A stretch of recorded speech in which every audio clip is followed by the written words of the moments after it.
Je vous remercie. La parole est à Monsieur Julien Leonardelli pour 5 minutes. Merci Madame la Présidente, mes chers collègues. Autant de satisfaction et d'autocongratulation vous empêchent de voir clair. Oui, notre région est belle, alors défendons-la. Notre région est une réalité vivante.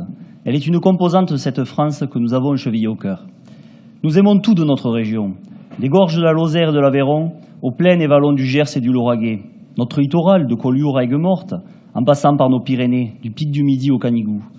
Nous aimons ces langues locales que représentent les différents patois et le catalan qui font la saveur de nos accents. Nous aimons les produits issus de nos terroirs, comme nous aimons les monuments et les chefs-d'œuvre qui forgent une part conséquente de notre mémoire nationale. Ces produits émanent de nos anciens et de leur savoir-faire, de leur patience accumulée. Notre région doit être parcourue et vécue pour être aimée. Il faut l'aimer avant de la comprendre et la désirer avant d'en parler. Notre région dispose de tous les atouts nécessaires pour garantir son attractivité touristique, mais Madame la Présidente, votre politique, semblable à celle de vos prédécesseurs, n'a jusqu'ici apporté aucune réponse aux problématiques qui freinent depuis 20 ans le développement du tourisme. Il ne peut en effet y avoir de tourisme sans sécurité, pas de tourisme sans transport et sans aménagement du territoire performant, pas de tourisme non plus sans entreprise et sans une véritable politique de justice sociale. Pour relever le défi du tourisme dans notre région, il faut d'abord être conscient du défi sécuritaire qu'il impacte. En effet, l'explosion de la délinquance dans nos villes nuit gravement au sentiment de quiétude de celles et ceux qui viennent, mais ne reviennent plus ensuite à Nîmes, Toulouse, Montpellier ou encore Carcassonne. Il en va de même pour notre littoral, qui voit chaque été arriver en masse des bandes de racailles qui sèment le trouble dans nos stations balnéaires.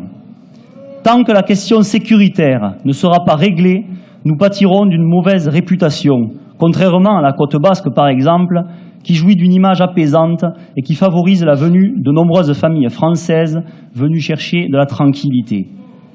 Afin que notre économie touristique se développe, il est aussi urgent d'agir pour faciliter l'accès à notre région et s'atteler à parfaire l'aménagement de notre territoire. Notre région souffre, Madame la Présidente, d'être la dernière roue du carrosse France. Souvenez-vous de l'aménagement du territoire, le maillage de notre région était au cœur de la campagne des élections régionales de 2015. Vous vous étiez engagé auprès de nos concitoyens à apporter des solutions. Le constat est malheureusement négatif.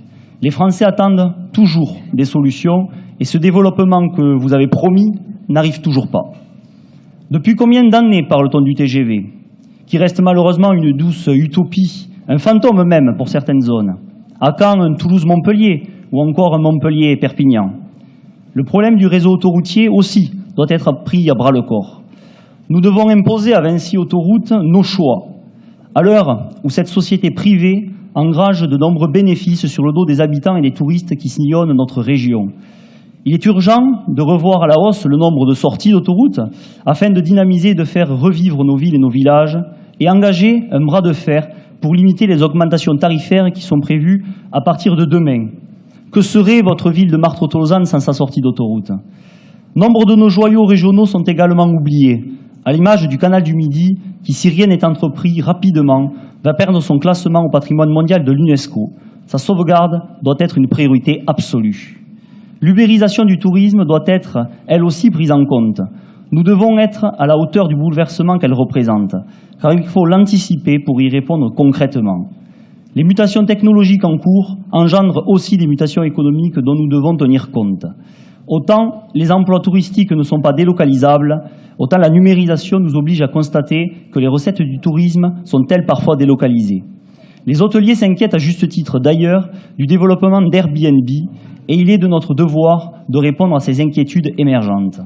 C'est pourquoi nous devons fixer un certain nombre de règles qui s'appliqueront à tous, aux innovants comme aux traditionnels, ce qui permettra à chacun des acteurs touristiques de notre région d'avancer avec les mêmes règles du jeu.